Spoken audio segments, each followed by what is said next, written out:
നമസ്കാരം, എല്ലാവർക്കും challenger ആപ്പിന്റെ YouTube ചാനലിലേക്ക് സ്വാഗതം. 5 ഇയർ പ്ലാൻസ് എല്ലാ PSC എക്സാമിനും ആവർത്തിച്ചു വരുന്ന ചോദ്യമാണ് ഈ 5 ഇയർ പ്ലാൻസ് എന്ന് പറയുന്നത് അല്ലേ. അതുപോലെ നീതി ആയോഗ്, നമുക്കറിയാം ഇതാണ് ഈ പറയുന്ന CPO ആയാലും ഈ പറയുന്ന ഡ്രൈവർ എക്സാം ആയാലും LDC ആയാലും LGS ആയാലും എല്ലാത്തിലും എന്തുണ്ട് ഈ പറയുന്ന 5 ഇയർ പ്ലാൻസ് ഉണ്ട്. നമുക്ക് എക്കണോമിക്സിൽ നിന്നും 4-5 മാർക്കിന് ചോദ്യങ്ങൾ വരാം. അതിലൊരു ടോപ്പിക്കാണ് എന്ന് പറയുന്നത് ഈ 5 ഇയർ പ്ലാൻ എന്ന് പറയുന്നത്. അപ്പോൾ നമുക്ക് ഒരു മാർക്കും കളയാനായിട്ടില്ല. ഇപ്പോൾ വരുന്ന ഇതാണ് പോലീസ് ഡ്രൈവർ ആയാലും ഇനി വരുന്ന ഇതാണ് CPO ആയാലും അതുപോലെ തന്നെ LDC ആയാലും എല്ലാത്തിലും എന്ത് കാണും ഈ പറയുന്ന 5 ഇയർ പ്ലാൻ അല്ലെ, പഞ്ചവത്സര പദ്ധതി എന്ന് പറയുന്ന ടോപ്പിക് ഉറപ്പായും ഉണ്ടായിരിക്കും. നമുക്ക് എന്ത് ചെയ്യാം, ആ ടോപ്പിക്ക് ഈ വീഡിയോയിൽ എന്ത് ചെയ്യാം, കവർ ചെയ്ത് പോകാം. അപ്പോൾ കൂടെ തന്നെ എന്ത് ചെയ്യാം, പഠിച്ചു വരിക കേട്ടോ. അപ്പോൾ സ്റ്റാർട്ട് ചെയ്യാം.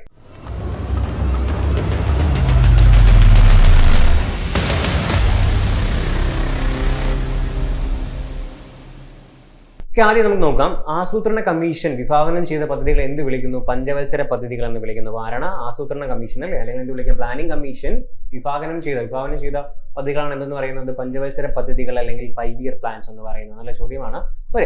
ഇൻട്രോ ആണ് കേട്ടോ. ഒരു പ്രത്യേക മേഖലയ്ക്ക് മുൻഗണന നൽകി 5 വർഷം കൊണ്ട് ലക്ഷ്യം നേടുക എന്നതാണ് എന്ത് പഞ്ചവത്സര പദ്ധതികളുടെ 5 തന്നെയാണല്ലോ. 5 വർഷം കൊണ്ട് എന്ത് ചെയ്യുക, ഒരു പ്രത്യേക മേഖലയ്ക്കായിരിക്കും ഓരോ 5 വർഷം കൊടുക്കുന്ന ഇമ്പോർട്ടൻസ് കൊടുക്കുന്നത്. എന്ത് ചെയ്യാം, മുൻഗണന നൽകി 5 വർഷം കൊണ്ട് ലക്ഷ്യം നേടുക എന്നതാണ് പഞ്ചവത്സര പദ്ധതികളുടെ ലക്ഷ്യം എന്ന് പറയുന്നത്. ഓക്കെ, ഇന്ത്യയിൽ പഞ്ചവത്സര പദ്ധതിക്ക് തുടക്കം കുറിച്ചത് ആരാണ്? ജവഹർലാൽ നെഹ്റു ആണ്. ആരാണ്? ജവഹർലാൽ നെഹ്റു ആണ്. ഇന്ത്യയിൽ പഞ്ചവത്സര പദ്ധതികൾക്ക് തുടക്കം കുറിച്ചത് ആരാണ്? ജവഹർലാൽ നെഹ്റു ആണ്. USSRൽ നിന്നാണ് USSR അല്ലെ, ഇന്നത്തെ റഷ്യ എന്ന് പറയുന്ന USSRൽ നിന്നാണ് ഇന്ത്യ എന്ത് ചെയ്തിരിക്കുന്നത്, പഞ്ചവത്സര പദ്ധതി എന്ന് പറയുന്നത് എന്താണ് കടമെടുത്തിരിക്കുന്നത് അല്ലെ, എന്നാണ് ഇന്ത്യ ചെയ്തിരിക്കുന്നത് പഞ്ചവത്സര പദ്ധതി എന്നുള്ള ആശയം കടമെടുത്തിരിക്കുന്നത്. അപ്പോൾ ഒന്നുകൂടെ നോക്കാം, ഇന്ത്യയിൽ പഞ്ചവത്സര പദ്ധതിക്ക് തുടക്കം കുറിച്ചത് ആരാണ്? ജവഹർലാൽ നെഹ്റു ആണ്. അതുപോലെ തന്നെ എന്താണ് ആ സമയത്ത് ആരായിരുന്നു? 1981 ഇന്ത്യൻ പ്രധാനമന്ത്രി ആരാണ്? നമ്മുടെ ജവഹർലാൽ നെഹ്റു ആണ് അല്ലെ. അതുപോലെ USSR നിന്നാണ് ഇന്ത്യ ഏത് കടമെടുത്തിരിക്കുന്നത്? പഞ്ചവത്സര പദ്ധതി എന്ന ആശയം കടമെടുത്തിരിക്കുന്നത്. പഞ്ചവത്സര പദ്ധതി ലോകത്ത് ആദ്യമായി നടപ്പിലാക്കിയവരാണ്? ജോസഫ് സ്റ്റാലിൻ ആണ്. പീരിയോഡിക സ്റ്റാലിൻ ആണ് കേട്ടോ. ജോസഫ് സ്റ്റാലിൻ ആണ്. നമ്മൾ USSRനെ പറ്റി പറയുമ്പോൾ ആരും തന്നെ വരും, ജോസഫ് സ്റ്റാലിൻ തന്നെ വരും അല്ലേ. പഞ്ചവത്സര പദ്ധതി ലോകത്ത് ആദ്യമായി നടപ്പിലാക്കിയവരാണ്? ജോസഫ് സ്റ്റാലിൻ ആണ്. അപ്പോൾ 3 ചോദ്യങ്ങളാണ്. ആസൂത്രണ കമ്മീഷനാണ് കൊണ്ടുവന്നതാണ് ഇതെന്ന് പറയുന്ന പഞ്ചവത്സര പദ്ധതികൾ. അതുപോലെ തന്നെ ഒരു പ്രത്യേക മേഖലയ്ക്ക് മുൻഗണന നൽകിക്കൊണ്ട് 5 വർഷം കൊണ്ട് ലക്ഷ്യം നേടുക എന്നതാണ് എന്തിന്റെ ലക്ഷ്യം? പഞ്ചവത്സര പദ്ധതിയുടെ ലക്ഷ്യം. ഇന്ത്യയിൽ ജവഹർലാൽ നെഹ്റു ആണ് ഇത് കൊണ്ടുവന്നത്, പഞ്ചവത്സര പദ്ധതികൾ കൊണ്ടുവന്നത്. എവിടെ നിന്നാണ്? USSRൽ നിന്നാണ് കടമെടുത്തത്. അപ്പോൾ ആര് തന്നെയാണ് അതിന്റെ നടപ്പിലാക്കിയത്? ജോസഫ് സ്റ്റാലിൻ. ഓക്കെ, ഇനി നമുക്കിത് 8ാം ക്ലാസ്സിൽ വരുന്നതാണ്. SCRT ടെസ്റ്റിൽ SCRTയിൽ വരുന്നതാണ്. SCRTയിൽ വരുന്നതാണ്. അപ്പോൾ വളരെ ഇമ്പോർട്ടൻ്റ് ആണ് എന്ന് പറയുന്നത് ഈ ടോപ്പിക് എന്ന് പറയുന്നത്. അപ്പോൾ ഓരോ വർഷം ചോദിക്കാം, ഓരോ കാലമുള്ള ഒന്നാം പഞ്ചവത്സര പദ്ധതിക്ക് പ്രാധാന്യം കൊടുത്ത ഏതും ചോദിക്കാം. അല്ലെങ്കിൽ ദാരിദ്ര്യ നിർമ്മാർജ്ജനം ചോദിച്ചിട്ടുണ്ട്, ഏത് പഞ്ചവത്സര പദ്ധതിയാണെന്നൊക്കെ ഉള്ളത് കേട്ടോ. വളരെ ഇമ്പോർട്ടൻ്റ് ആണ്. ഇതായിരിക്കും ഏകദേശം ഈ 2 പേജിൽ വരുന്ന ടോപ്പിക്കിൻ്റെ ചോദ്യം വരും. നമ്മൾ ഈ പഠിക്കുന്ന 45 സ്ലൈഡ് ഉണ്ട്. അതിൽ ഏകദേശം ഒരു 50-60% ചോദ്യം വരുന്ന ഈ പറയുന്ന 2 സ്ലൈഡിൽ നിന്നായിരിക്കും എന്ത് ചെയ്യുക, കൂടെ പഠിച്ചു വരിക. ഓക്കെ അല്ലേ. അത് നമ്മളിത് പ്രത്യേകം ഇത് പറഞ്ഞു പോകും. ഏറ്റവും അവസാനം എന്ത് ചെയ്യും, ഓരോന്ന് എടുത്തെടുത്ത് ഓരോ പഞ്ചവത്സര പദ്ധതിയായിട്ട് നമ്മൾ കവർ ചെയ്ത് പോകും. അപ്പോൾ ഒന്നാം പഞ്ചവത്സര പദ്ധതി കാലയളവ് എന്നാണ്? 1951 ആരംഭിച്ച. ചോദ്യം എങ്ങനെയും വരാം. പഞ്ചവത്സര പദ്ധതി ഇന്ത്യയിൽ ആരംഭിച്ച വർഷം 1951. 5 വർഷങ്ങളിലെ കാലയളവ് 51 മുതൽ 56 വരെയാണ് ഒന്നാം പഞ്ചവത്സര പദ്ധതി. അപ്പൊ ഇതിനായിരിക്കും ഇമ്പോർട്ടൻസ് കൊടുത്തത്? അഗ്രികൾച്ചർ ആണ്. ഇന്ത്യക്ക് അഗ്രികൾച്ചറിന് ആദ്യം ഇമ്പോർട്ടൻസ് കൊടുക്കണം അല്ലെ. ബ്രിട്ടീഷുകാരുടെ എന്ത് ചെയ്തിട്ട് പോയി, നമ്മളെ എന്താണ് ചേരികൾ അല്ലെങ്കിൽ എന്താണ് ഈ പറയുന്ന ചേരികളായിട്ടും ഈ പറയുന്ന എന്താണ് നമ്മുടെ മൊത്തം കൊള്ളയടിച്ചാർ പോയി, ബ്രിട്ടീഷുകാർ പോയി അല്ലേ. അപ്പൊ നമുക്ക് ആദ്യം എന്ത് ചെയ്യണം, കൃഷി ചെയ്യണം അല്ലെ. അപ്പം കാർഷിക മേഖലയ്ക്ക് സമഗ്ര വികസനം, കാർഷിക മേഖലയുടെ സമഗ്ര വികസനമാണ് നമ്മൾ ആദ്യം ചെയ്യുന്നത്. അപ്പൊ ആദ്യം നമ്മൾ കൃഷി ചെയ്തു. ആദ്യത്തെ എന്താണ് 5 പ്ലാൻ നമ്മൾ എന്ത് ചെയ്തു, കൃഷിക്കാണ് പ്രാധാന്യം കൊടുത്തത്. 51 മുതൽ 56 വരെ. 2ാം പഞ്ചവത്സര പദ്ധതി 56 മുതൽ 61. പഠിക്കാൻ എളുപ്പമാണ്. 51 മുതൽ 56 ആണെങ്കിൽ അടുത്ത 56 മുതൽ 61, 5 വർഷം. ഇവിടെ 5 വർഷം, ഇവിടെ 5 വർഷം. ഓക്കെ, എന്തിനായിരിക്കും?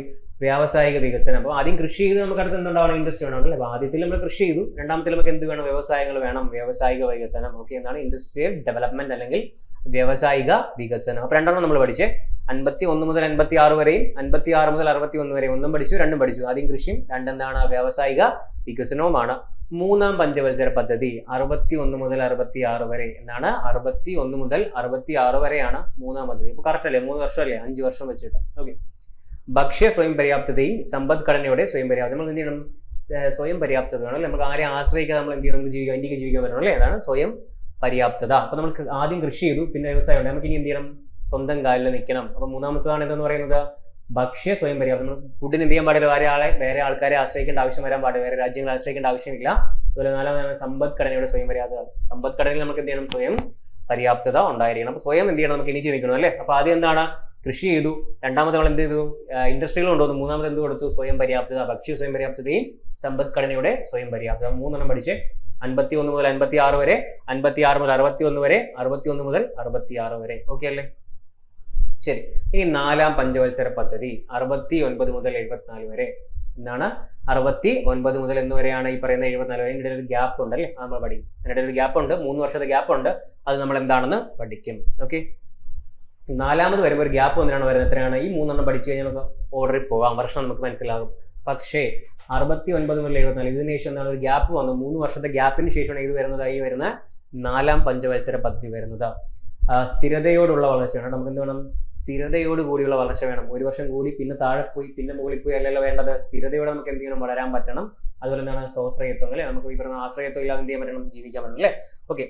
നമ്മൾ ഇവിടെ പറഞ്ഞതാണ് സെൽഫ് സഫിഷ്യന്റ് ആണ്. ഇവിടെ പറയുന്നതാണ് സെൽഫ് റിലയൻസ് ആണ് അല്ലെ? നമ്മൾ എന്ത് ചെയ്യാൻ പാടില്ല? ആരെയും ആശ്രയിക്കാതെ ജീവിക്കണം. ഇത് സ്വയം പര്യാപ്തതയാണ്. ഇതെന്ന് പറയുന്നത് എന്താണ്? സ്വാശ്രയത്വമാണ് കേട്ടോ. രണ്ടും വ്യത്യാസമാണ്. 2 വാക്കുകൾ എന്തുണ്ട്?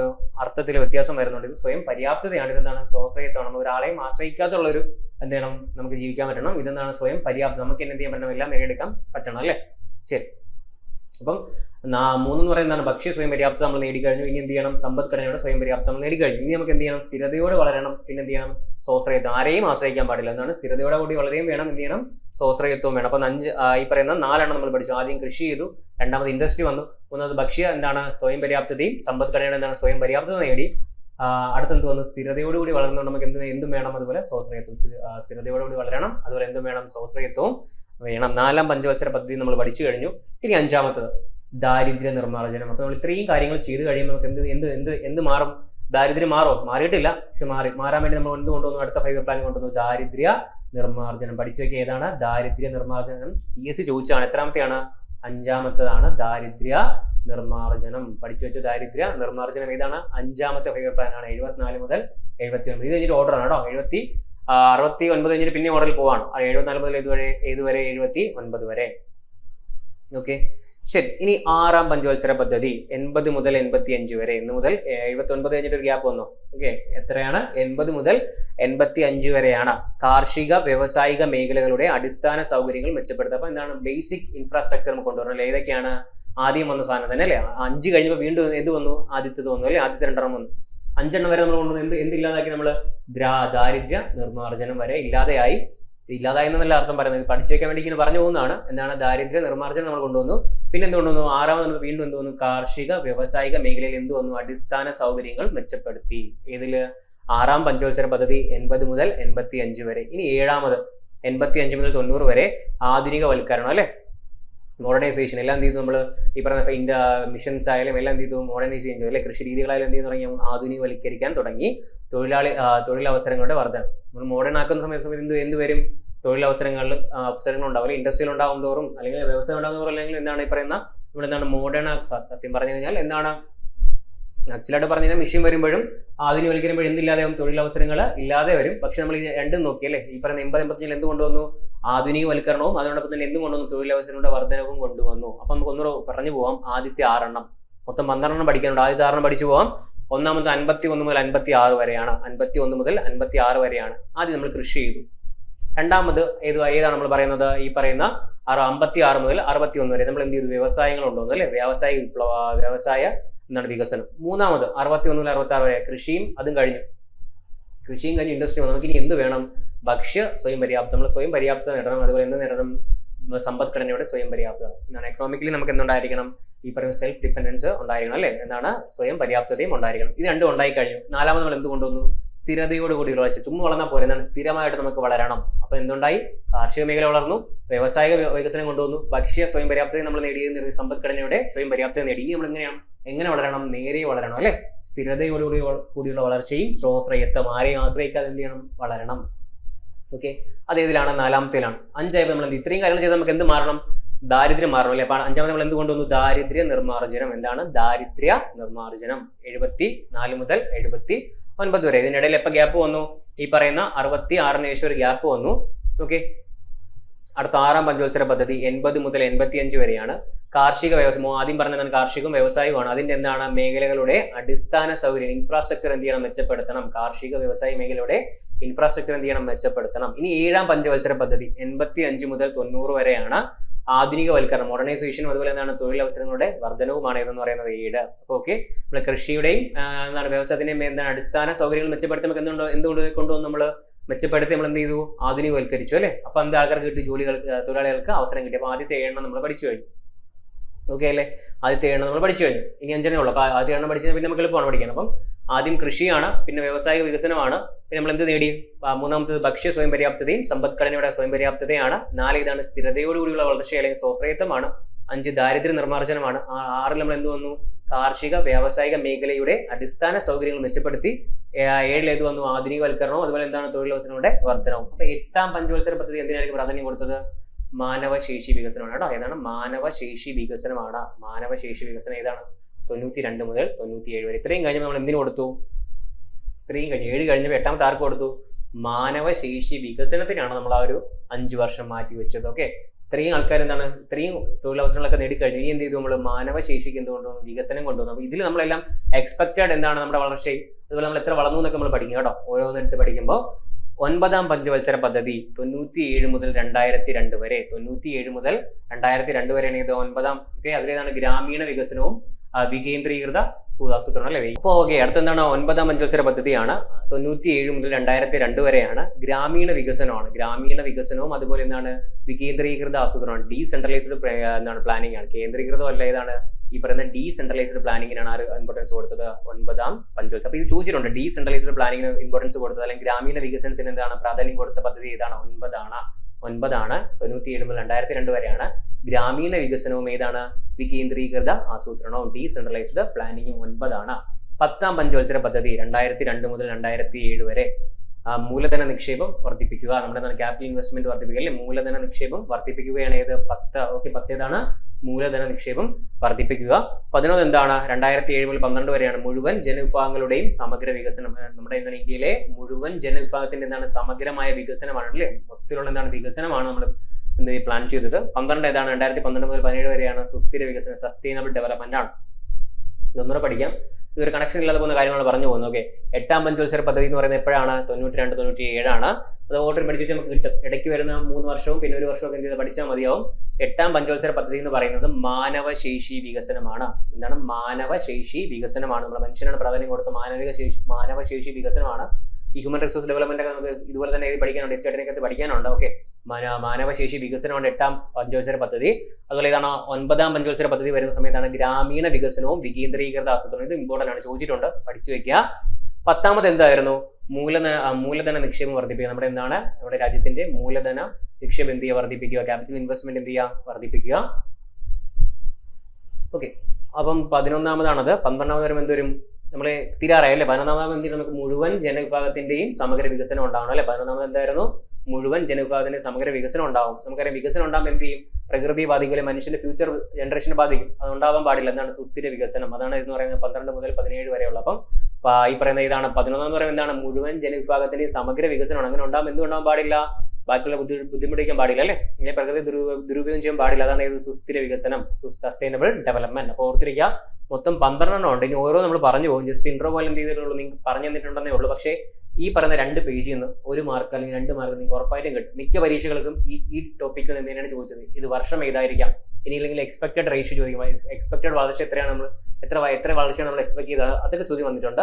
അതുപോലെ തന്നെ മാനവിക ശേഷി വികസനം ഏത് പഞ്ചവത്സര പദ്ധതിയുടെയാണ്, ഏതാണ് 8ാം പഞ്ചവത്സര പദ്ധതിയുടെയാണ്, അങ്ങനെയൊക്കെ ചോദിക്കാറുണ്ട്. അപ്പോൾ ഇത് എന്ത് ചെയ്യാവുന്ന പഠിച്ചു വെക്കുക. 1ാമത് കാർഷികമാണ്, 2 വ്യവസായമാണ്, 3 ഭക്ഷ്യ സ്വയം പര്യാപ്തതയും സമ്പദ്ഘടനയുടെ സ്വയം പര്യാപ്തതയാണ്, 4 സ്ഥിരതയോട് കൂടിയുള്ള വളർച്ച അല്ലെങ്കിൽ സ്വാശ്രയത്വമാണ്, 5 ദാരിദ്ര്യ നിർമ്മാർജ്ജനമാണ്, 6 കാർഷിക അല്ലെങ്കിൽ വ്യവസായ മേഖല എന്നാണ് അടിസ്ഥാന സൗകര്യങ്ങൾ മെച്ചപ്പെടുത്തുക.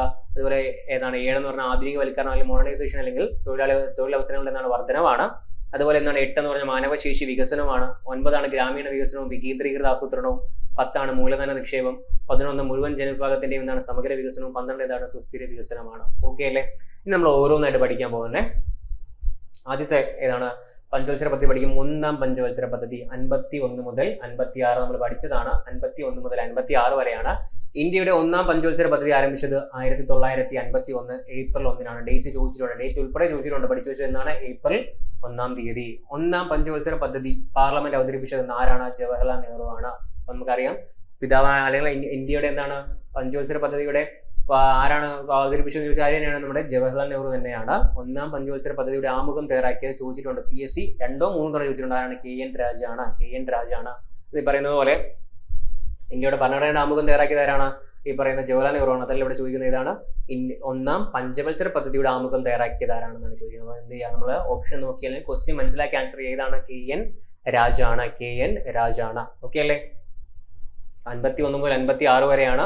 ഒന്നാം പഞ്ചവത്സര പദ്ധതിയാണ്. 1951 ഏപ്രിൽ 1-ാം തീയതിയാണ്. ഒന്നാം പഞ്ചവത്സര പദ്ധതി പാർലമെന്റിൽ അവതരിപ്പിച്ച ആരാണ്? ജവഹർലാൽ നെഹ്റു ആണ്. ജവഹർലാൽ നെഹ്റു ആണ്. ഒന്നാം പഞ്ചവത്സര പദ്ധതിയുടെ ആമുഖം തയ്യാറാക്കിയതാരാണ്? KN രാജാണ്. ആരാണ്? KN രാജ.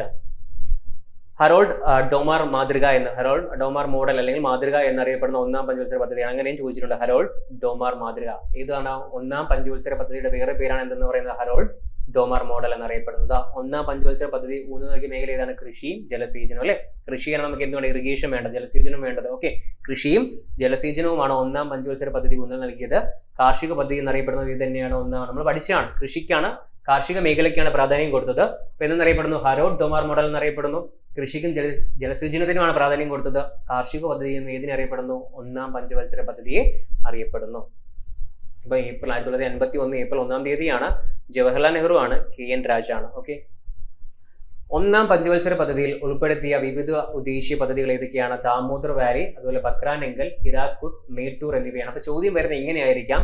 ദാമോദർ വാലി അല്ലെങ്കിൽ ബക്രാനെങ്കൽ, ഹിരാക്കുഡ് അല്ലെങ്കിൽ മേട്ടൂർ എന്നിവ അല്ലെങ്കിൽ എന്ന ഉദ്ദേശീയ പദ്ധതികൾ അല്ലെങ്കിൽ വിവിധ ഉദ്ദേശീയ പദ്ധതികൾ ഏത് പഞ്ചവത്സര പദ്ധതി കാലത്താണ് നിർമ്മിച്ചത്? അല്ലെങ്കിൽ ഏത് പഞ്ചവത്സര പദ്ധതിയിലാണ് ഉൾപ്പെട്ടത്? ഏതാണ്? ഒന്നാണ്. അത് ഇങ്ങനെ തന്നെ ചോദിക്കും കേട്ടോ. ഇങ്ങനെ ചോദിച്ചിട്ടുണ്ട്. എന്താണ്?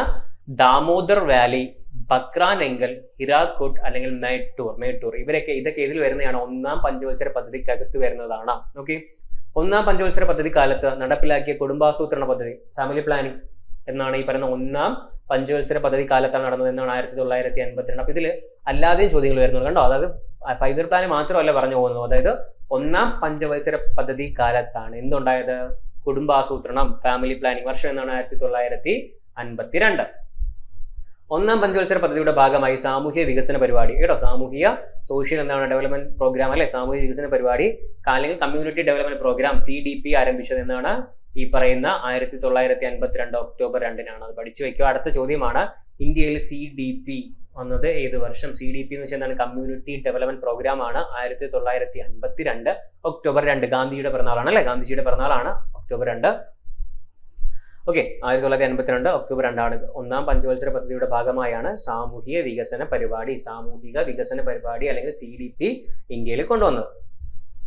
CDP ആണ് ഇന്നത്തെ ഗ്രാമവികസന പദ്ധതിയുടെ അടിത്തറ. ഇന്നുള്ള ഗ്രാമവികസന പദ്ധതിയുടെ അടിത്തറ ഏതാണ്? CDP ആണ്. സ്റ്റേറ്റ്മെന്റ് PSC ചോദിക്കുന്നുണ്ട്. അപ്പോൾ ഒരു സ്റ്റേറ്റ്മെന്റ് ആയിട്ട് ഇത് ചോദിക്കാം. CDP ആണ് ഇന്നത്തെ ഗ്രാമവികസന പദ്ധതിയുടെ അടിത്തറ. നമുക്ക് അറിഞ്ഞു. CDP എന്ന് അറിയാത്തവർക്ക് എന്ത് അറിയാൻ പറ്റത്തില്ല? അത് ശരിയാണോ തെറ്റാണോ എന്ന് അറിയാൻ പറ്റത്തില്ല അല്ലേ? ഒന്നാം പഞ്ചവത്സര പദ്ധതിയുടെ ഭാഗമായാണ് സാമൂഹിക വികസന പരിപാടി കമ്മ്യൂണിറ്റി ഡെവലപ്മെന്റ് പ്രോഗ്രാം ആരംഭിച്ചത് എന്നാണ് 1952 ഒക്ടോബർ 2-നാണ്. അതുപോലെ തന്നെ എന്താണ്? ഗ്രാമവികസന പദ്ധതിയുടെ അടിത്തറ ഏതാണ്? CDP ആണ്. നാഷണൽ എക്സ്റ്റൻഷൻ സർവീസ് ആരംഭിച്ചത് എന്നാണ് ഈ പറയുന്ന 53-ലാണ്. അപ്പൊ ഇതൊക്കെ ചോദിക്കാം. ഏത് വർഷം? നാഷണൽ എന്താണ്? എക്സ്റ്റൻഷൻ അതുപോലെ തന്നെ സർവീസ് ആരംഭിച്ചത് എന്നാണ് 1953-ആണ്. യൂണിവേഴ്സിറ്റി ഗ്രാൻഡ് കമ്മീഷൻ എന്നാണ് UGC വന്നത് അല്ലേ? എന്നാണ് 53-ആണ്. അപ്പൊ UGC വന്നത് 53-ആണ്. നാഷണൽ എക്സ്റ്റൻഷൻ സർവീസ് വന്നത് 53-ആണ്. അതുപോലെ CDP വന്നത് എന്നാണ് 52-ലാണ്. ഇതെല്ലാം ഏത് കാലത്താണ്? ഈ പറയുന്ന ഒന്നാം പഞ്ചവത്സര കാലത്താണ്. പഞ്ചവത്സര പദ്ധതി കാലത്താണ്. ഒന്നാം പഞ്ചവത്സര പദ്ധതി കാലത്ത് നടപ്പിലാക്കി കുടുംബാസൂത്രണ ഫാമിലി പ്ലാനിംഗ് നടന്നത് 52-ലാണ്. ഓക്കെ, ഓർത്തിരിക്കാം. അതുപോലെ തന്നെ ലക്ഷ്യമിട്ടത് എന്താണ്? 2.1. നമ്മൾ ആദ്യത്തെ തുടങ്ങുന്നതാണ്. അപ്പൊ എത്ര ലക്ഷ്യമിട്ടുള്ളത്? 2.1 മാത്രമാണ് നമ്മൾ ലക്ഷ്യമിട്ടത്. എത്ര കിട്ടി നമുക്ക്? 3.6% വളർച്ച കിട്ടി. ഓക്കെ, നമ്മൾ ലക്ഷ്യമിട്ടതിനേക്കാളും എന്ത് കിട്ടി? നമുക്ക് എന്ത് കിട്ടി? കൈവരിച്ച് വളർച്ച കൂടുതലാണ്. ഇത്രയാണ് ഇതിൽ പഠിക്കാനുള്ള. ഒന്നാം പഞ്ചവത്സര പദ്ധതി എന്ന് പറയുമ്പോൾ 51 മുതൽ 56 വരെയാണ്. 51 ഏപ്രിൽ 1-നാണ്. ജവഹർലാൽ നെഹ്റു ആണ് അടുത്ത് അവതരിപ്പിച്ചത്. ഒന്നാം പഞ്ചവത്സര പദ്ധതി പാർലമെന്റ് അവതരിപ്പിച്ച ആരാണ്?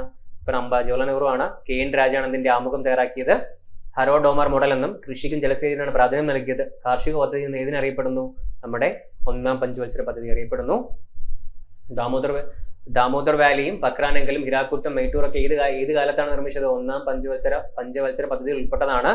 ഒന്നാം പഞ്ചവത്സര പദ്ധതി നടപ്പിലാക്കുമ്പോഴാണ് എന്ത് വരുന്നത്? കുടുംബാസൂത്രണം വരുന്നത് അല്ലെ? 52-ലാണ്. CDP വരുന്നത് എന്നാണ്? 52 ഒക്ടോബർ 2-നാണ്. അതുപോലെ തന്നെ നാഷണൽ എക്സ്റ്റൻഷൻ സർവീസ് വരുന്നത് എന്നാണ്? 53-നും. യൂണിവേഴ്സിറ്റി ഗ്രാൻഡ് കമ്മീഷൻ വരുന്നത് എന്നാണ്? 53-ലുമാണ്. ലക്ഷ്യമിട്ട വളർച്ച എത്രയാണ്? 2.1-ഉം. കിട്ടിയ എത്രയാണ്? 3.6-മാണ്. ഈ രണ്ടാം പഞ്ചവത്സര പദ്ധതി 56 മുതൽ 61 വരെ പ്രധാനമന്ത്രി ആരായിരുന്നു? ജവഹർലാൽ നെഹ്റു തന്നെയായിരുന്നു. രണ്ടാം പഞ്ചവത്സര പദ്ധതി. അപ്പൊ ഇന്ത്യയിലെ ഏറ്റവും കൂടുതൽ കാലം പ്രധാനമന്ത്രി ആയിരുന്ന ആളാരാണ്? ജവഹർലാൽ നെഹ്റു ആണ്. മോദി ഇനി കുറെ കാലം ഭരിച്ചു കഴിഞ്ഞാൽ ആരാവാം? നരേന്ദ്രമോദിയായിട്ട് മാറാം. ഓക്കെ. രണ്ടാം പഞ്ചവത്സര പദ്ധതി അറിയപ്പെടുന്ന പേര് എന്താണ്? മെഹ്ലനോബിസ് മോഡൽ എന്നാണ്. അപ്പം പേര് പഠിച്ചത് നേരത്തെ ഹരോൾഡ് ഡോമാർ എന്ന് പഠിച്ചല്ലേ? ഏതാണ്? ഹരോൾഡ് ഡോമാർ എന്ന് പഠിച്ചു. അത് ഓർത്തിരിക്കുക. ഏതാണ്? ഈ പറയുന്ന ഒന്നാണ്. ഇപ്പൊ പഠിച്ച ഏതാണ്? നമ്മൾ ഈ പറയുന്ന ഏതാണ്? രണ്ടാമത്തെ ഏതാണ്? മെഹ്ലനോബിസ് ആണ്. മെഹ്ലനോബിസ് മോഡൽ ഏതാണ്? 2-ആണ്. അങ്ങനെ തന്നെ ചോദിച്ചിട്ടുണ്ട് കേട്ടോ. രണ്ടാം പഞ്ചവത്സര പദ്ധതിയുടെ അടിസ്ഥാനം എന്താണ്? വ്യാവസായിക നയമാണ്. നമ്മൾ ഇൻഡസ്ട്രിയൽ ഡെവലപ്മെന്റ് ആണ് ഇൻഡസ്ട്രിയൽ ഡെവലപ്മെന്റ് ആണ് നമ്മൾ ഇതിന് പ്രാധാന്യം കൊടുത്തത്. ഓക്കെ. അപ്പൊ രണ്ടാം പഞ്ചവത്സര പദ്ധതിയുടെ അടിസ്ഥാനം എന്തായിരുന്നു? വ്യാവസായിക നയം. 56-ലെ വ്യാവസായിക നയം അനുസരിച്ചാണ് എന്തിന്റെ അടിസ്ഥാനം എന്ന് പറയുന്നത്? രണ്ടാം പഞ്ചവത്സര പദ്ധതിയുടെ അടിസ്ഥാനം എന്ന് പറയുന്നത് ഈ പറയുന്ന ഇൻഡസ്ട്രിയൽ പോളിസി റെഗുലേഷൻ 1956-ആണ് ഇതിന്റെ അടിസ്ഥാനം. ഈ പറയുന്ന രണ്ടാം പഞ്ചവത്സര പദ്ധതിയുടെ അടിസ്ഥാനം. അതായത് നമ്മൾ എന്തിനാണ് പ്രാധാന്യം കൊടുത്തിരുന്നത്? വ്യവസായത്തിനാണ് പ്രാധാന്യം കൊടുത്തിരുന്നത്. അപ്പൊ അതിന്റെ അടിസ്ഥാനം ഏതാണ്? വ്യാവസായിക നയമാണ് 1956-ലെ. അപ്പൊ ഇന്ത്യയുടെ സാമ്പത്തിക ഭരണഘടന എന്നറിയപ്പെടുന്ന ഏതാണ്? 1956-ലെ എന്താണ്? വ്യാവസായിക നയമാണ്. അപ്പൊ ഇന്ത്യയുടെ സാമ്പത്തിക ഭരണഘടന എന്നറിയപ്പെടുന്ന ഏതാണ്? ഈ പറയുന്ന 1956-ലെ വ്യാവസായിക നയമാണ്. ചോദിക്കാൻ നല്ല ചോദ്യമാണ്. വ്യാവസായിക നയമാണ് എന്തിന്റെ അടിത്തറയും? രണ്ടാമത്തെ പഞ്ചവത്സര പദ്ധതിയുടെ അടിത്തറയും. ലക്ഷ്യം എന്തായിരുന്നു? രണ്ടാം പഞ്ചവത്സര പദ്ധതിയുടെ ലക്ഷ്യം എന്തായിരുന്നു എന്ന് ചോദിച്ചു കഴിഞ്ഞാൽ എന്താണ്? വ്യാവസായിക വികസനമാണ്. വ്യാവസായിക പദ്ധതി എന്നറിയപ്പെടുന്നു. അപ്പൊ ആദ്യത്തെ കാർഷികമാണെങ്കിൽ രണ്ടാമത്തെ എന്താണ്? വ്യാവസായിക പദ്ധതി എന്നും അറിയപ്പെടുന്നു. മെഹ്ലനോബിസ് മോഡൽ എന്നറിയപ്പെടുന്നു, വ്യാവസായിക പദ്ധതി എന്നറിയപ്പെടുന്നു. ഓക്കെ. അതുപോലെ തന്നെ എന്താണ്? ഇന്ത്യയുടെ സാമ്പത്തിക ഭരണഘടന എന്നറിയപ്പെടുന്നത് എന്താണ്? 1956-ലെ വ്യാവസായിക നയമാണ്. ഓക്കെ അല്ലേ? നല്ല ചോദ്യങ്ങളാണ്. രണ്ടാം പഞ്ചവത്സര പദ്ധതി കാലത്ത് നിർമ്മിച്ച ഇരുമ്പുരുക്ക് ശാലകൾ ഏതൊക്കെയാണ്? നേരത്തെ നമ്മൾ കുറച്ച് കാര്യങ്ങൾ പറഞ്ഞായിരുന്നു. ഏതൊക്കെയാണ്? വിവിധ ഉദ്ദേശ പദ്ധതികൾ ഏതൊക്കെയാണ്? ഒന്നുകൂടെ പറഞ്ഞു പോവാം. ഏതാണ്? ദാമോദർ വാലി, പക്രാനങ്കൽ, ഹിരാക്കുഡ്, മേട്ടൂർ. പക്ഷെ ഇവിടെ പറയുമ്പോൾ ഏതാണ്? ഇരുമ്പുരുക്ക് ശാലകളാണ് കേട്ടോ. അയൺ ആൻഡ് സ്റ്റീൽ ഇൻഡസ്ട്രി ആണല്ലോ. ഇരുമ്പുരുക്ക് ശാലകളാണ്. ഏതൊക്കെയാണ്? ബിലായി എവിടെയാണ്? ഛത്തീസ്ഗഡിലാണ്. ആരാണ് സഹായിച്ചത്? റഷ്യയാണ്. ബിലായി ഛത്തീസ്ഗഡിലാണ്, റഷ്യയാണ്. റൂർക്കേല ഒഡീഷയിലാണ്. ആരാണ് സഹായിച്ചത്? ജർമ്മനിയാണ് സഹായിച്ചത്. ദുർഗാപൂർ എവിടെയാണ്? പശ്ചിമ ബംഗാൾ, വെസ്റ്റ് ബംഗാളാണ്. ആരാണ് സഹായിച്ചത്? ബ്രിട്ടനാണ്. അപ്പൊ ഇത് പഠിച്ചു വെക്കുക, ചോദിച്ചിട്ടുണ്ട്. ഇത് എവിടെ വരുന്നുണ്ട്? SCRT ടെസ്റ്റിനകത്ത് വരുന്നതാണ്. SCRT ടെസ്റ്റിനകത്ത് വരുന്നതാണ്. ബിലായി എന്ന് പറഞ്ഞാൽ എവിടെയാണ്? ഛത്തീസ്ഗഡിലാണ്. എവിടെയാണ്? റഷ്യയാണ് സഹായിച്ചത്. റൂർക്കേല നമുക്ക് ഈ പറയുന്ന ഇൻഡസ്ട്രികൾ വരുന്ന എവിടെയായിരിക്കാം? ഏതിനടുത്തായിരിക്കാം? എവിടെയാണോ ഇതിന്റെ എന്നുള്ളത് മൈനുകളുണ്ടെങ്കിൽ എവിടെയാണോ നമ്മൾ എന്ത് കുഴിച്ചെടുക്കുന്നത്? ഈ പറയുന്ന മിനറൽസ് കുഴിച്ചെടുക്കുന്നത് അതിന് അടുത്തായിരിക്കും ഏത് വരുന്നത്? ഈ പറയുന്ന ഇരുമ്പുരുക്ക് ശാലകളും വരുന്നത്. അപ്പം ഈ പറയുന്ന എവിടെയൊക്കെയാണ്? ഛത്തീസ്ഗഡും ഒഡീഷയിലും വെസ്റ്റ് ബംഗാളിലൊക്കെ എന്ത് കാണും? ഈ പറയുന്ന മൈനുകൾ കാണും, അല്ലെങ്കിൽ മിനറൽസ് ഡെപ്പോസിറ്റ് കാണും. അപ്പോൾ പഠിച്ചു വെക്കുന്നതാണ്. ബിലായി ഛത്തീസ്ഗഡ് ആണ്. എവിടെയാണ്? ആരാണ് സഹായിച്ചത്? റഷ്യയാണ്. റൂർക്കേല ഒഡീഷയിലാണ്, ജർമ്മനിയാണ് സഹായിച്ചത്. ദുർഗാപൂർ എവിടെയാണ്? പശ്ചിമ ബംഗാളാണ്, ബ്രിട്ടനാണ് സഹായിച്ചത്. ഉപലക്ഷ്യങ്ങൾ: തൊഴിലില്ലായ്മ കുറയ്ക്കുക, ദേശീയ വരുമാനം ഉയർത്തുക. എന്താണ്? തൊഴിലില്ലായ്മ കുറയ്ക്കുക, അതുപോലെ എന്ത് കൂട്ടുക? ദേശീയ വരുമാനം ഉയർത്തുക. ഉപലക്ഷ്യം എന്തായിരുന്നു? നമുക്ക് പ്രധാന ലക്ഷ്യം പറഞ്ഞതുപോലെ എന്തുകൊണ്ട് ഇതിന് ഉപലക്ഷ്യമുണ്ട്?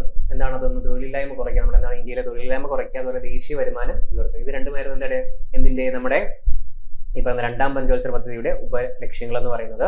സോഷ്യലിസത്തിൽ അധിഷ്ഠിതമായ സമൂഹത്തെ വാർത്തെടുക്കുക എന്ന ഉദ്ദേശം ഉണ്ടായിരുന്ന പഞ്ചവത്സര പദ്ധതിയാണ് ഇത്. രണ്ടാമത് ചോദിക്കാം. എന്താണ്? സോഷ്യലിസത്തിൽ അധിഷ്ഠിതമായി. നമുക്ക് ആശയം അറിയാലോ, സോഷ്യലിസം എന്ന ആശയം അറിയാലോ. എന്താണ് പറയുന്ന? മുതലാളിത്ത വ്യവസ്ഥക്കെതിരെയാണ് എന്ന് പറയുന്നത് സോഷ്യലിസം എന്ന് പറയുന്നത് അല്ലെ. സോഷ്യലിസത്തിന് അധിഷ്ഠിതമായ സമൂഹത്തെ വാർത്തെടുക്കുക എന്ന ഉദ്ദേശമാണ് എന്ന് പറയുന്ന രണ്ടാമത്തെ പഞ്ചവത്സര പദ്ധതി. കാര്യം ഇൻഡസ്ട്രികൾക്ക് എന്ത് കൊടുത്തു കഴിഞ്ഞാൽ, പ്രാധാന്യം കൊടുത്തു കഴിഞ്ഞാൽ ഇവിടെ എന്തുണ്ടാവും? ഒരു മുതലാളി വർഗ്ഗം ഉണ്ടാകും. പിന്നെ തൊഴിലാളികൾക്ക് എന്താണ്? അവകാശങ്ങൾ ഇല്ലാതെയാവും. പക്ഷേ ഇന്ത്യക്ക് ഫ്രീഡം കിട്ടിക്കഴിഞ്ഞു. നമുക്ക് എന്തിന്റെ ആവശ്യമില്ല? ഇപ്പം മുതലാളിത്ത വ്യവസ്ഥ കൊണ്ടുവരേണ്ട ആവശ്യമില്ല. അപ്പോൾ എന്താണ്? സോഷ്യലിസത്തിൽ അധിഷ്ഠിതമായ സമൂഹത്തെ വാർത്തെടുക്കുകയാണ് എന്തിന്റെ ലക്ഷ്യം? രണ്ടാമത്തെ പഞ്ചവത്സര പദ്ധതിയുടെ ലക്ഷ്യം എന്ന് പറയുന്നത്. ഇന്ത്യയിൽ പഞ്ചായത്തി രാജ് സംവിധാനം നിലവിൽ നിന്നാണ് 1959 രാജസ്ഥാനിലാണ്. പഠിച്ചു വയ്ക്കുക, ചോദിക്കാം. ഇന്ത്യയിൽ പഞ്ചായത്തി രാജ് സംവിധാനം നിലവിൽ വന്നത് 1959 രാജസ്ഥാനിലാണ്. 1961 ഇന്ത്യൻ ഇൻസ്റ്റിറ്റ്യൂട്ട് ഓഫ് മാനേജ്മെന്റ് ആരംഭിച്ചതും രണ്ടാം പഞ്ചവത്സര പദ്ധതി കാലത്താണ്. അതായത് 1961 ഇന്ത്യൻ ഇൻസ്റ്റിറ്റ്യൂട്ട് ഓഫ് മാനേജ്മെന്റ്. അപ്പൊ ഇങ്ങനെ ചോദിക്കാം, ഇന്ത്യൻ ഇൻസ്റ്റിറ്റ്യൂട്ട് ഓഫ് മാനേജ്മെന്റ് എന്ന് വന്നു 1961. ഏത് കാലത്താണ്? രണ്ടാം പഞ്ചവത്സര പദ്ധതി കാലത്ത്. അപ്പൊ നമുക്കറിയാം 56 മുതൽ 61 വരെ എന്താണ്? രണ്ടാം പഞ്ചവത്സര പദ്ധതി കാലഘട്ടമാണ്. ലക്ഷ്യമിട്ട വളർച്ചാ നിരക്ക് എത്രയാണ്? 4.5 ആണ്. എത്ര കിട്ടിയുള്ളൂ? 4.27 ആണ്. 4.5 നമ്മൾ എക്സ്പെക്ട് ചെയ്തു, പക്ഷെ എത്രയും വന്നുള്ളൂ? 4.27 മാത്രമാണ് നമുക്ക് കിട്ടിയത് അല്ലേ? ശരി. ഇനി മൂന്നാം പഞ്ചവത്സര പദ്ധതി. മൂന്നാം പഞ്ചവത്സര പദ്ധതി ആരംഭിക്കുന്ന സമയം ഇന്ത്യൻ പ്രധാനമന്ത്രി ആരായിരുന്നു? ജവഹർലാൽ നെഹ്റു തന്നെയാണ് അല്ലെ? 61-66 വരെയാണ്. ഓക്കെ. ഗാഡ്ഗിൽ യോജന എന്ന് മൂന്നാം പഞ്ചവത്സര പദ്ധതി അറിയപ്പെടുന്നു. ആദ്യത്തേത് ഹറോൾഡ് ഒമാറും, രണ്ടാമത്തേത് മെറൽ നോബീസും, മൂന്നാമത്തേത് എന്തെന്നറിയപ്പെടുന്നു? ഗാഡ്ഗിൽ യോജന എന്തെന്നറിയപ്പെടുന്നു? ഗാഡ്ഗിൽ യോജന എന്ന മൂന്നാം പഞ്ചവത്സര പദ്ധതി അറിയപ്പെടുന്നു. പ്രധാന ലക്ഷ്യങ്ങൾ ഭക്ഷ്യ സ്വയം പര്യാപ്തത, വ്യാവസായിക സ്വാശ്രയത്വം, സമ്പദ്ഘടനയുടെ സ്വയം പര്യാപ്തത. അപ്പൊ ഇത് പഠിക്കുക. എന്താണ് സ്വയം പര്യാപ്തത? സ്വയം പര്യാപ്തത നമ്മൾ നേരത്തെ പറഞ്ഞു പോയതാണ്. എന്താണ് ഭക്ഷ്യ സ്വയം പര്യാപ്തത? ഫുഡിന്റെ കാര്യത്തിൽ നമ്മൾ എന്ത് ചെയ്യണം? ബാക്കി ആൾക്കാർ രാജ്യങ്ങളെ ആശ്രയിക്കാതെ ജീവിക്കണം. വ്യാവസായിക സ്വാശ്രയത്വം, നമ്മൾ എന്താണ് വ്യാവസായികമായി എന്താണ് ആശ്രയമില്ലാതെ നമുക്ക് മുന്നോട്ട് പോകാൻ പറയണം. സമ്പദ്ഘടന എന്താണ്? സ്വയം പര്യാപ്തത. വാക്ക് എന്താണ്? സ്വയം പര്യാപ്തത. സ്വയം പര്യാപ്തത. ഓക്കെ, സ്വയം പര്യാപ്തത. നമുക്ക് അത് എന്ത് ചെയ്യാൻ പറ്റും? നമുക്കിന്ന് ആരെയും ഡിപ്പെൻഡ് ചെയ്യാതെ എന്ത് ചെയ്യാൻ പറ്റും? നമുക്കത് ചെയ്യാൻ പറ്റും അല്ലെ? സ്വയം പര്യാപ്തത. ഓക്കെ. പ്രധാന ലക്ഷ്യങ്ങളാണ് എന്ത് പഠിക്കുക? സ്വയം പര്യാപ്തത. 3ലാണ് സ്വയം പര്യാപ്തത വരുന്നത്. ഏതാണ്? ഗാഡ്ഗിൽ യോജന. ബൊക്കാറോ ഇരുമ്പുരുക്കുശാല സ്ഥാപിച്ചത് 1964ലാണ്. ജാർഖണ്ഡിലാണ്. സ്വയം നൽകിയ രാജ്യം റഷ്യയാണ്. അപ്പൊ നേരത്തെ പറഞ്ഞ രണ്ടാമത്തേൽ പറഞ്ഞു, ഇത് തെറ്റാൻ പാടില്ല. ബിലായിയും റൂർക്കേലയും ദുർഗാപൂർ എപ്പോഴാണ്? സെക്കൻഡിലാണ്. ഇത് ഏതിലാ? നമ്മൾ ഈ പറയുന്ന ജാർഖണ്ഡിലെ ഏത് വരുന്നു? നമ്മുടെ ബൊക്കാറോ വരുന്നത് എപ്പോഴാണോ? 3ഡിലാണ്. മൂന്നാമത്തേലാണ് ഇത് വരുന്നത്. 64ലാണ് ഇത് വരുന്നത്. ബൊക്കാറോ ഇരുമ്പുരുക്ക് റഷ്യ തന്നെയാണ്. ജാർഖണ്ഡിലാണ് ഇത് വരുന്നത്. ബൊക്കാറോ. ഓക്കെ. ബൊക്കാറോ ഇരുമ്പുരുക്ക് ശാല സ്ഥാപിതമായത് 64ലാണ്. ജാർഖണ്ഡാണ്. പഠിച്ചു കഴിഞ്ഞു. ഓക്കെ. നമ്മൾ അടുത്ത് നോക്കാൻ പോകുന്നത് നാഷണൽ ഡയറി ഡെവലപ്മെന്റ് ബോർഡിന്റെ ആസ്ഥാനം എവിടെയാണ്? ആനന്ദ്, ഗുജറാത്ത് അല്ലെ? അമൂല്യം അവിടെ തന്നെയാണ് അല്ലെ? അതുപോലെ തന്നെ national dairy development board. Okay. അതിന്റെ സ്ഥാപിതമായ വർഷം എന്നാണ്? 65ലാണ്. അപ്പൊ ഇതിൽ വരുന്നതാണ് പറയുന്നത് മൂന്നാം പഞ്ചവത്സര പദ്ധതി കാലത്താണ് ഇത് വരുന്നത്. അപ്പൊ ഇങ്ങനെ തന്നെ ചോദിക്കാം. ഇന്ത്യയിലെ നാഷണൽ ഡയറി ഡെവലപ്മെന്റ് ബോർഡ് സ്ഥാപിതമായ വർഷം 1965 ആണ്. അല്ലെങ്കിൽ ആസ്ഥാനം എവിടെയാണ്? ഗുജറാത്ത്, ആനന്ദാണ് എന്നൊക്കെ തന്നെ ഇവിടെ ചോദിക്കാം. സ്റ്റേറ്റ്മെന്റ് ആയിട്ട് ചോദിക്കാം. ഇന്ത്യയിൽ ആദ്യമായി അടിയന്തരാവസ്ഥ പ്രഖ്യാപിച്ച വർഷം 62ആണ്. അപ്പൊ ഏതിലാണ്? മൂന്നാം പഞ്ചവത്സര പദ്ധതി കാലത്താണ് ഇന്ത്യയിൽ എന്താണ് ആദ്യമായി അടിയന്തരാവസ്ഥ പ്രഖ്യാപിച്ചത്. അങ്ങനെ തന്നെ സ്റ്റേറ്റ്മെന്റ് ആയിട്ട് ചോദിക്കാം കേട്ടോ. അങ്ങനെ തന്നെ എന്ത് ചെയ്യാം? സ്റ്റേറ്റ്മെന്റ് ആയിട്ട് ചോദിക്കാം. 1962 ഇന്ത്യ ചൈന യുദ്ധമാണ് അടിയന്തരാവസ്ഥ പ്രഖ്യാപിക്കാൻ കാരണം. അങ്ങനെയും ചോദിക്കാം. എന്താണ്? ഇന്ത്യ ചൈന യുദ്ധമാണ്. 1962 ഇന്ത്യ ചൈന യുദ്ധമാണ് അടിയന്തരാവസ്ഥ പ്രഖ്യാപിക്കാൻ കാരണമായത്. അടിയന്തരാവസ്ഥ കാലത്ത് പ്രസിഡന്റ് ആരായിരുന്നു? ഡോക്ടർ എസ് രാധാകൃഷ്ണൻ ആയിരുന്നു കേട്ടോ. അടിയന്തരാവസ്ഥ കാലത്ത് ആരായിരുന്നു പ്രസിഡന്റ്? ഈ പറയുന്ന ഡോക്ടർ എസ് രാധാകൃഷ്ണൻ ആയിരുന്നു. പ്രധാനമന്ത്രി ആരായിരുന്നു? അപ്പൊ ആദ്യം നമ്മുടെ രാജേന്ദ്ര പ്രസാദ് ആയിരുന്നു. രണ്ടാമത്തെ പ്രസിഡന്റ് ആരായിരുന്നു പറയുന്നത്? ഡോക്ടർ എസ് രാധാകൃഷ്ണൻ എന്ന് പറയുന്നത് അല്ലേ? ശരി. പ്രധാനമന്ത്രി ആരായിരുന്നു? ജവഹർലാൽ നെഹ്റു തന്നെയായിരുന്നു. അപ്പൊ ആദ്യത്തെ 3 പ്രാവശ്യം പഞ്ചവത്സര പദ്ധതി ആരംഭിക്കുമ്പോൾ ആരാണ് ഇന്ത്യയുടെ പ്രധാനമന്ത്രി? ജവഹർലാൽ നെഹ്റു ആണ്. 1965 ഇന്ത്യ പാകിസ്ഥാൻ യുദ്ധം നടന്നത് മൂന്നാം പഞ്ചവത്സര പദ്ധതി കാലത്താണ്. അപ്പൊ ഇന്ത്യ ചൈന യുദ്ധവും ഇന്ത്യ പാകിസ്ഥാൻ യുദ്ധം നടന്ന എപ്പോഴാണ്? ഈ പറയുന്ന മൂന്നാം പഞ്ചവത്സര പദ്ധതി കാലത്താണ്. അത് പഠിച്ചു വെക്കുക. കാര്യം ഇത് കഴിഞ്ഞൊരു ഗ്യാപ്പ് വരും. അത് ഇതുമായിട്ട് ബന്ധപ്പെട്ടാണ്. മൂന്നാം പഞ്ചവത്സര പദ്ധതി പരാജയപ്പെടാനുണ്ടായ കാരണം എന്താണ്? 62 ഇന്ത്യ ചൈന യുദ്ധം, 65 ഇന്ത്യ പാകിസ്ഥാൻ യുദ്ധം, മൺസൂണിന്റെ പരാജയം. ഇത് മൂന്നും കാരണം ഏത് പരാജയപ്പെട്ടു? ഭക്ഷ്യകാര്യങ്ങൾ നമുക്ക് എന്ത് ചെയ്യണം? സ്വയം പര്യാപ്തത നേടണമായിരുന്നു. സമ്പദ്ഘടനയിൽ നമ്മൾ എന്ത് ചെയ്യണം? സ്വയം പര്യാപ്തത നേടണമായിരുന്നു. നമുക്ക് അതിന് എന്ത് ചെയ്തില്ല? സാധിച്ചില്ല. ഓക്കെ. 5.6% വളർച്ചാ നിരക്ക് പ്രതീക്ഷ നമുക്ക് എത്ര കിട്ടിയുള്ളൂ? 2.4% കിട്ടിയത് അല്ലേ? 2.4 വളരെ കുറവാണ്. അപ്പൊ നമ്മൾ എന്ത് ചെയ്തു? അതിൽ പരാജയപ്പെട്ടു. മൂന്നാമത്തെ പഞ്ചവത്സര പദ്ധതി എന്ത് ചെയ്തു? പരാജയപ്പെട്ടു. 3 കാരണം: ഇന്ത്യ ചൈന യുദ്ധം, ഇന്ത്യ പാകിസ്ഥാൻ യുദ്ധം, മൺസൂണിന്റെ പരാജയം. ഹരിത വിപ്ലവം ആരംഭിക്കാൻ തീരുമാനിച്ച പഞ്ചവത്സര പദ്ധതി ഏതാണ്? 3ആണ്. ഹരിത വിപ്ലവം പഠിക്കുക. വളരെ ഇമ്പോർട്ടന്റ് ആണ് ഹരിത വിപ്ലവം കേട്ടോ. അപ്പൊ എന്ത് ചെയ്യാം? ഹരിത വിപ്ലവം കൂടെ ഒന്ന് പഠിച്ചു വെക്കുക. നമ്മൾ നേരത്തെ പറഞ്ഞു പോയതാണ് 66 മുതൽ 69 വരെ ഒരു ഗ്യാപ്പ് വന്നു അല്ലേ? ആ കാര്യം എന്താണ്? മൂന്നാം പഞ്ചവത്സര പദ്ധതി പരാജയപ്പെട്ടു. അടുത്ത 3 വർഷത്തേക്ക് നമ്മൾ എന്ത് ചെയ്തു? Plan holiday. 3 വർഷത്തേക്ക് ഹോളിഡേ. എന്തില്ല? പഞ്ചവത്സര പദ്ധതി ഇല്ല. മൂന്നാം പഞ്ചവത്സര പദ്ധതിയുടെ പരാജയത്തെ തുടർന്ന് ഇന്ത്യയിൽ എന്തുകൊണ്ടുവന്നു? പ്ലാൻ ഹോളിഡേ പ്രഖ്യാപിച്ചു. 1966 മുതൽ 69 വരെയുള്ള 3 വർഷക്കാലം വാർഷിക പദ്ധതികളാണ്. ഓരോ വർഷത്തേക്കുള്ള പദ്ധതിയാണ് ഇത് കൊണ്ടുവന്നത്. 5 വർഷത്തെ പദ്ധതിയല്ല. എന്താണ്? വാർഷിക പദ്ധതികളാണ് നടപ്പിലാക്കിയത്. മൂന്നാം പഞ്ചവത്സര പദ്ധതിക്ക് ശേഷം വന്ന സാമ്പത്തിക പ്രശ്നങ്ങൾ ഏറെക്കുറെ പരിഹരിച്ചത് ഇതുവഴിയാണ്. ഈ പറയുന്ന 3 വർഷത്തെ വാർഷിക പദ്ധതിയാണ്. അപ്പോൾ ഓരോ വർഷത്തേക്ക് നമ്മൾ എന്ത് ചെയ്തു? പ്ലാൻ ചെയ്തു. അതുവഴി നമുക്ക് എന്ത് ചെയ്യാൻ പറ്റി? മൂന്നാം പഞ്ചവത്സര പദ്ധതിക്ക് ശേഷം വന്ന സാമ്പത്തിക പ്രശ്നങ്ങൾ എന്ത് ചെയ്യാൻ പറ്റി? പരിഹരിക്കാൻ ഏറെക്കുറെ സാധിച്ചു. അപ്പൊ എന്തില്ലായിരുന്നു? 66 മുതൽ 69 വരെ 5 ഇയർ പ്ലാൻ ഇല്ലായിരുന്നു. അപ്പോൾ ഒന്നാമത്തത് 51 മുതൽ 56 വരെയും, 56 മുതൽ 61 വരെയും, 61 മുതൽ 66 വരെ. പിന്നെ 3 വർഷം എന്തില്ല? 5 ഇയർ പ്ലാൻ ഇല്ല. ഇന്നത്തെ ക്ലാസ്സിൽ നമ്മൾ ഇത്രയും കാര്യങ്ങളാണ് നോക്കുന്നത്. ഇതിന്റെ പാർട്ട് 2 വീഡിയോ ഉണ്ടായിരിക്കും. ഉറപ്പായിട്ടും നിങ്ങൾ എന്ത് ചെയ്യുക, ആ വീഡിയോയുടെ കാണുക കേട്ടോ. അത് മൊത്തം കണ്ടു കഴിഞ്ഞാൽ നിങ്ങൾക്ക് എന്ത് ചെയ്യാൻ പറ്റത്തുള്ളൂ, ടോട്ടലായിട്ട് എവിടെ നിന്ന് ചോദ്യം ചോദിച്ചാൽ എന്ത് ചെയ്യാൻ പറ്റും, 5 പ്ലാനിൽ ആൻസർ ചെയ്യാൻ പറ്റും. അപ്പോൾ നമ്മൾ എന്ത് ചെയ്യും, ഈ ക്ലാസ്സിൽ നമ്മൾ മൊത്തത്തിന്റെയും വർഷങ്ങളും എന്തായിരുന്നു ലക്ഷ്യം എന്നൊക്കെ പഠിച്ചു. പിന്നെ 1, 2, 3 എന്തും പഠിച്ചു. അതുപോലെ പ്ലാൻ ഹോളിഡേ നമ്മൾ എന്ത് ചെയ്തു, ഈ വീഡിയോയിൽ കവർ ചെയ്ത് പോയി.